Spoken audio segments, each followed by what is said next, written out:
ओम शांति। ये बाबा की 18 तारीख की साकार वाणी है। सार है मुरली का। मीठे बच्चे, सर्वशक्तिवान बाबा से बुद्धि योग लगाने से शक्ति मिलेगी। याद से ही आत्मा रूपी बैटरी चार्ज होती है। आत्मा पवित्र सतो प्रदान बन जाती है। प्रश्न: संगम युग पर तुम बच्चे कौन सा पुरुषार्थ करते हो जिसकी प्रारब्ध में देवता पद मिलता है? तो बाबा ने कहा, संगम पर हम शीतल बनने का पुरुषार्थ करते हैं। शीतल अर्थात पवित्र बनने से हम देवता बन जाते हैं। जब तक शीतल न बने तब तक देवता भी बन नहीं सकते। संगम पर शीतल देवियां बन सब पर ज्ञान के ठंडे छींटे डाल सबको शीतल करना है। सबकी तपत बुझानी है। खुद भी शीतल बनना है और सबको भी बनाना है। ओम शांति। बच्चों को पहले पहले एक ही बात समझने की है कि हम सब भाई भाई हैं और शिव बाबा सभी का बाप है। उन्हें सर्वशक्तिवान कहा जाता है। तुम्हारे में सर्वशक्तियाँ थी। तुम सारे विश्व पर राज्य करते थे। भारत में इन देवी देवताओं का राज्य था। तुम ही पवित्र देवी देवता थे। तुम्हारे कुल व डिनाइस्टी में सभी निर्विकारी थे। कौन निर्विकारी थे? आत्माएं। अभी फिर से तुम निर्विकारी बन रहे हो। सर्वशक्तिवान बाबा की याद से शक्ति ले रहे हो। बाबा ने समझाया, आत्मा ही 84 का पार्ट बजाती है। आत्मा में ही सतो प्रधानता की ताकत थी। वह फिर दिन प्रतिदिन कम होती जाती। सतो प्रधान से तमो प्रधान तो बनना ही है। जैसे बैटरी की ताकत कम होती जाती है तो मोटर खड़ी हो जाती, बैटरी डिस्चार्ज हो जाती। आत्मा की बैटरी फुल डिस्चार्ज नहीं होती। कुछ न कुछ ताकत रहती है। जैसे कोई मरता है तो दीवा जलाते हैं, उसमें घर डालते ही रहते हैं कि कहाँ जोत बुझ न जाए। अभी तुम बच्चे समझते हो तुम्हारी आत्मा में पूरी शक्ति थी, अभी नहीं है। अभी फिर तुम सर्वशक्तिवान बाबा से अपना बुद्धि योग लगाते हो, अपने में शक्ति भरते हो, क्योंकि शक्ति कम हो गई। शक्ति एकदम खत्म हो जाए तो शरीर ही न रहे। आत्मा बाबा को याद करते करते एकदम प्योर हो जाती। सतयुग में तुम्हारी बैटरी फुल चार्ज रहती, फिर धीरे धीरे कला अर्थात बैटरी कम होती जाती है। कलयुग अंत तक आत्मा की ताकत एकदम थोड़ी रह जाती, जैसे ताकत का देवाला निकल जाता। बाबा को याद करने से आत्मा फिर से भरपूर हो जाती है। तो अभी बाबा समझाते हैं, एक को ही याद करना है। ऊंच से ऊंच है भगवंत, बाकी सब है रचना। रचना से हद का वर्षा मिलता है। क्रिएटर तो एक ही बेहद का बाप है, बाकी सब है हद के। बेहद के बाप को याद करने से बेहद का वर्षा मिलता है। तो बच्चों को दिल अंदर समझना चाहिए कि बाबा हमारे लिए स्वर्ग नई दुनिया स्थापन कर रहे। ड्रामा प्लान अनुसार स्वर्ग की स्थापना हो रही है, जिसमें तुम बच्चे ही आकर राज्य करते हो। मैं तो एवर पवित्र हूँ। मैं कभी गर्भ से जन्म नहीं लेता हूँ, न देवी देवताओं की तरह जन्म लेता हूँ। सिर्फ तुम बच्चों को स्वर्ग की बादशाही देने के लिए। जब यह बाबा यानी 60 वर्ष की वानप्रस्थ अवस्था में होता है, तब इनके तन में प्रवेश करता हूँ। यही फिर नंबर 1 तमो प्रधान से नंबर 1 सतो प्रधान बनता है। ऊंच से ऊंच भगवान, फिर है ब्रह्मा विष्णु शंकर सूक्ष्म वतनवासी। यह ब्रह्मा विष्णु शंकर कहाँ से आए? यह सिर्फ साक्षात्कार होता है। सूक्ष्म वतन बीच का है ना, जहाँ स्थूल शरीर है नहीं। सूक्ष्म शरीर सिर्फ दिव्य दृष्टि से देखा जाता है। ब्रह्मा तो है सफ़ेद वस्त्रधारी, वह है विष्णु हीरे ज्वारातों से सजा सजाया। फिर शंकर के गले में नाग आदि दिखाते। ऐसे शंकर आदि कोई हो नहीं सकता। दिखाते हैं अमरनाथ पर शंकर ने पार्वती को अमर कथा सुनाई। अभी फिर सूक्ष्म वतन में तो मनुष्य सृष्टि है नहीं, तो कथा वहाँ कैसे सुनाएंगे। बाकी सूक्ष्म वतन का सिर्फ साक्षात्कार होता है, जो बिल्कुल पवित्र हो जाते उनका साक्षात्कार होता है। यही फिर सतयुग में जाकर स्वर्ग के मालिक बनते। तो बुद्धि में आना चाहिए कि इन्होंने फिर यह राज्य भाग्य कैसे पाया। लड़ाई आदि तो कुछ होती नहीं, देवताएं हिंसा कैसे करेंगे। अभी तुम बाबा को याद कर राजा ही लेते हो, कोई माने व ना माने। गीता में भी है, दे सही दे के सब धर्मों को भूल, मामे कम याद करो। बाप को तो दे ही नहीं जिसमें ममत्व हो। बाबा कहते थोड़े समय के लिए इस शरीर का लोन लेता हूँ, नहीं तो मैं नॉलेज कैसे दूँ। मैं इस झाड़ का चैतन्य बीज रूप हूँ, इस झाड़ की नॉलेज मेरे ही पास है। इस सृष्टि की आयु कितनी है, कैसे उत्पत्ति पालना विनाश होता है, मनुष्यों को कुछ भी पता नहीं। वह पढ़ते हैं हद की पढ़ाई, बाबा तो बेहद की पढ़ाई पढ़ाकर बच्चों को विश्व का मालिक बनाते हैं।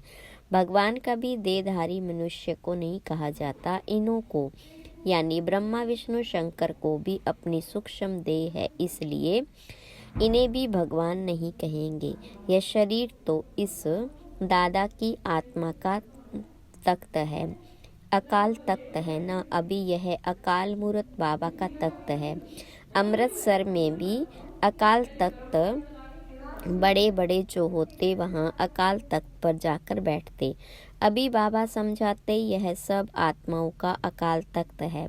आत्मा में ही अच्छे व बुरे संस्कार होते, तब तो कहते हैं यह कर्मों का फल है। सब आत्माओं का बाप एक ही है। बाबा कोई शास्त्र आदि पढ़कर नहीं समझाते, यह बातें भी शास्त्रों आदि में नहीं है। तब तो लोग चिढ़ते हैं, कहते हैं यह लोग शास्त्रों को नहीं मानते। साधु संत आदि गंगा में जाकर स्नान करते तो क्या पावन बन गए, वापिस तो कोई जा नहीं सकते, सब पिछाड़ी में जाएंगे।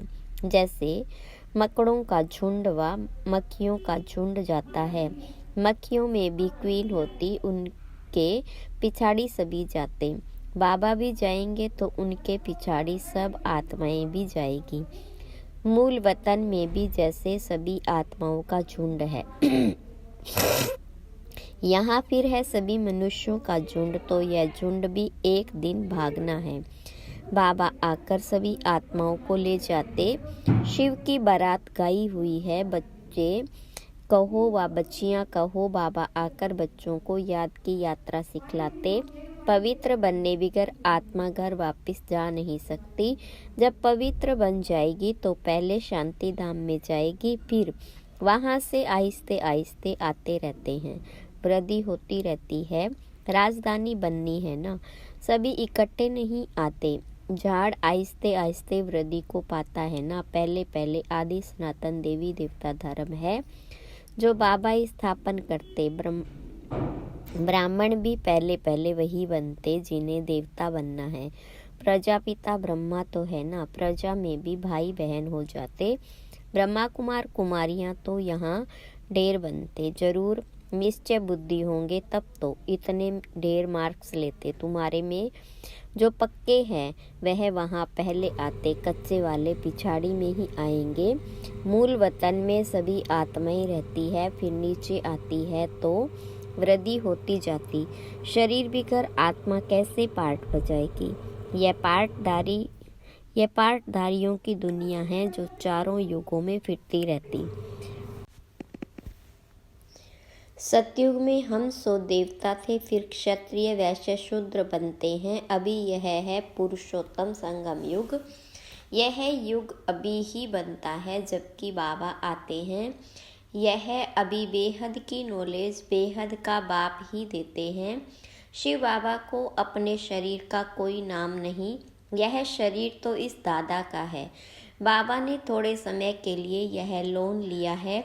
बाबा कहते हमको तुमसे बात करने के लिए मुख तो चाहिए ना, मुख न हो तो बाप बच्चों से बात भी न कर सके, फिर बेहद की नॉलेज भी इस मुख से सुनाता हूँ, इसलिए इसको गौमुख भी कहते हैं। पहाड़ों से पानी तो कहाँ भी निकल सकता है, फिर यहाँ गौमुख बना दिया, उसमें पानी आता है, उन्हें फिर गंगा जल समझ पीते हैं, उस पानी का फिर कितना महत्व रखते हैं। इस दुनिया में है सब झूठ, सच तो एक बाबा ही सुनाते, फिर वह झूठे मनुष्य इस बाप की नॉलेज को झूठ समझ लेते। भारत में जब सतयुग था तो इसको सचखंड कहा जाता था, फिर भारत ही पुराना बनता है तो हर बात हर चीज़ झूठी होती, कितना फर्क हो जाता। बाबा कहते तुम हमारी कितनी गिलानी करते हो, सर्वव्यापी कहे कितना इंसल्ट किया है। शिव बाबा को बुलाते ही हैं कि इस पुरानी दुनिया से ले चलो। बाबा कहते मेरे सभी बच्चे काम सीता पर चढ़कर कंगाल बन गए। बाबा बच्चों को कहते तुम तो स्वर्ग के मालिक थे ना। स्मृति आती है, बच्चों को ही समझाते हैं, सारी दुनिया को तो नहीं समझाएंगे। बच्चे ही बाबा को समझते हैं, दुनिया इस बातों को क्या जाने। सबसे बड़ा कांटा है काम का, नाम ही है पतित दुनिया। सतयुग है 100% पवित्र दुनिया। मनुष्य ही पवित्र देवताओं के आगे जाकर नमन करते हैं। भल बहुत भक्त हैं जो वेजिटेरियन है, परंतु ऐसे नहीं कि विकार में नहीं जाते। ऐसे तो बहुत बाल ब्रह्मचारी भी रहते, छोटेपन से कभी चीची खाना नहीं आदि खाते। सन्यासी भी कहते निर्विकारी बनो, घर बार का सन्यास करते हैं, फिर दूसरे जन्म में भी किसी गृहस्थी के पास जन्म ले, फिर घर बार छोड़ जंगल में चले जाते। परंतु क्या पतित से पावन बन सकते हैं? नहीं। पतित पावन बाबा की श्रीमत बिगर कोई पतित से पावन बन नहीं सकते। भक्ति है उतरती कला का मार्ग, तो फिर पावन कैसे बनेंगे? पावन बने तो घर जावे, स्वर्ग में आ जाए। सतयुगी देवी देवताएं कब घर बार छोड़ते हैं क्या? उन्हों का है हद का सन्यास, तुम्हारा है बेहद का सन्यास। सारी दुनिया मित्र संबंधी आदि सब का सन्यास तुम्हारे लिए। अभी स्वर्ग की स्थापना हो रही, तुम्हारी बुद्धि स्वर्ग तरफ है, मनुष्य तो नरक में ही लटके पड़े हैं। तुम बच्चे फिर बाबा की याद में लटके पड़े हो। तुमको शीतल देवियां बनाने के लिए ज्ञान चिता पर बिठाया जाता है। शीतल अक्सर के अगेंस्ट है तपत, तुम्हारा नाम ही है शीतला देवी। एक तो नहीं होगी ना, जरूर बहुत होगी जिन्होंने भारत को शीतल बनाया। इस समय सभी काम चिता पर जल रहे, तुम्हारा नाम यहाँ शीतला देवियाँ हैं। तुम शीतल करने वाली, ठंडा छींटा डालने वाली देवियाँ हो। छींटा डालने जाते हैं ना, यह है ज्ञान के छींटे जो आत्मा के ऊपर डाले जाते हैं। आत्मा पवित्र बनने से शीतल बन जाती। इस समय सारी दुनिया काम चिता पर चढ़ काली हो पड़ी। अब कलश मिलता है तुम बच्चों को, कलश से तुम खुद भी शीतल बनते हो और दूसरों को भी बनाते हो। यह भी शीतल बने हैं ना, दोनों इकट्ठे हैं। घर बार छोड़ने की तो बात ही नहीं, लेकिन गौशाला बनी होगी तो जरूर कोई ने घर बार छोड़ा होगा। इसलिए ज्ञान चिता पर बैठ शीतल बनने के लिए। तुम जब यहाँ शीतल बनेंगे तब ही तुम देवता बन सकते हो। अभी तुम बच्चों का बुद्धि योग पुराने घर की तरफ नहीं जाना चाहिए। बाबा के साथ बुद्धि लटकी रहे, क्योंकि तुम सबको बाबा के पास घर जाना है। बाबा कहते मीठे बच्चे, मैं पंडा बनकर आया हूँ तुमको ले चलने। यह शिव शक्ति पांडव सेना है, तुम हो शिव से शक्ति लेने वाली, वह है सर्वशक्तिवान। मनुष्य तो समझते हैं परमात्मा मरे हुए को जिंदा कर सकते, परंतु बाबा कहते लाडले बच्चे, इस ड्रामा में हर एक को अनादि पार्ट मिला हुआ है। मैं भी क्रिएटर, डायरेक्टर, प्रिंसिपल एक्टर हूँ। ड्रामा के पार्ट को हम कुछ भी चेंज नहीं कर सकते। मनुष्य समझते हैं पत्ता पत्ता भी परमात्मा के हुक्म से हिलता है, लेकिन परमात्मा तो खुद कहते मैं भी ड्रामा के अधीन हूँ, इसके बंधन में बांधा हुआ हूँ। ऐसे नहीं कि मेरे हुक्म से पत्ते हिलेंगे। सर्वव्यापी के ज्ञान ने भारतवासियों को बिल्कुल कंगाल बना दिया है। बाबा के ज्ञान से भारत फिर सिरताज बनता है। अच्छा, मीठे मीठे सिकिलदे बच्चों प्रति माता पिता बाप दादा का याद प्यार और गुड मॉर्निंग। रूहानी बाप की रूहानी बच्चों को नमस्ते। रूहानी बच्चों की रूहानी बाप दादा को याद प्यार, गुड मॉर्निंग और नमस्ते। धारणा के लिए मुख्य सार। पहली पॉइंट, सूर्यवंशी में पहले पहले आने के लिए निश्चय बुद्धिबंद फुल मार्क्स लेनी है। पक्का ब्राह्मण बनना है। बेहद की नॉलेज स्मृति में रखनी है। दूसरी पॉइंट, ज्ञान सीता पर बैठ शीतल अर्थात पवित्र बनना है। ज्ञान और योग से काम की तपत समाप्त करनी है। बुद्धि योग सदा एक बाबा की तरफ लटका रहे। वरदान, ब्राह्मण जीवन में श्रेष्ठ स्थिति रूपी मेडल प्राप्त करने वाले बेगमपुर के बादशाह भव। विस्तार, आप सब अपनी स्वस्थिति अच्छे से अच्छी बनाने के लिए ही ब्राह्मण बने हो। ब्राह्मण जीवन में श्रेष्ठ स्थिति ही आपकी प्रॉपर्टी है। यही ब्राह्मण जीवन का मेडल है। जो यह मेडल प्राप्त कर लेते हैं वह सदा अचल अडोल एक रस स्थिति में रहते, सदा निश्चिंत बेगमपुर के बादशाह बन जाते। वे सर्व इच्छाओं से मुक्त इच्छा मात्रम अविद्या स्वरूप होते। स्लोगन, अटूट निश्चय और फलक से कहो मेरा बाबा, तो माया समीप भी नहीं आ सकती। अच्छा, ओम शांति।